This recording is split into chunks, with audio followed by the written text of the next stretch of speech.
తప్ప నేను నారదుడు. నారదుడు నారదోడ కాదయ్యా, నారద మహర్షిని. అదే తెలిసిపోయింది అర్థమైపోయింది. పోయింది చూడండి, అదే మీరు కొంపలు కాల్చేసి ఒకటికి పెళ్ళానికి ఒకటికి తల్లికి కూతురికి తల్లికి తండ్రికి అందరికి కలహాలు పెట్టి కొంపలు కాలుస్తారంటారు మీరే కదా.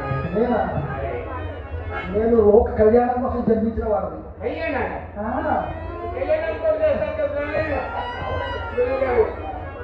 నన్ను మీ శిష్యుల్లో ఒకరిగా చేర్చుకోండి. మీ ప్రథమ శిష్యుడిగా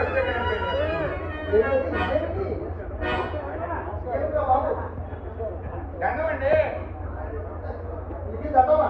చేతులు పైకి అట్లా అందుకని చంద్రించి పెట్టారు. సరే ప్రభువాక్యమంటున్నావు కనుక నిజమేనండి. కళ్యాణాన్ని చేస్తున్నాను అంటున్నారు కదా. అవునవును. నాకు కూడా మంచి నాకు సంబంధించింది. పిల్లలు చూసి పెడితే చేస్తే చచ్చి మీకు అడుగుని పుట్టాలి.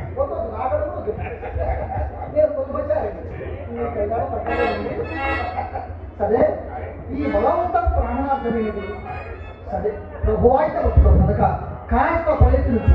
మీ ప్రయత్నంలో ఏ లోపం జరిగినా కాలం ఎప్పుడు ఏ వేళకు ఎలా మారుతుందో చెప్పలేదు.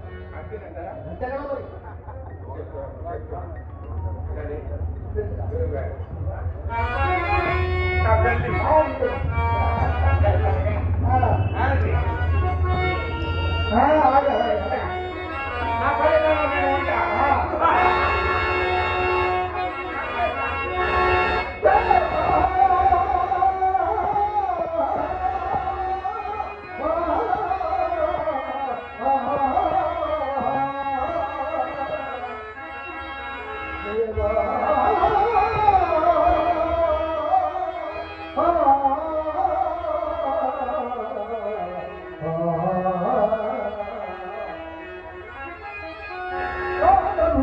Bye.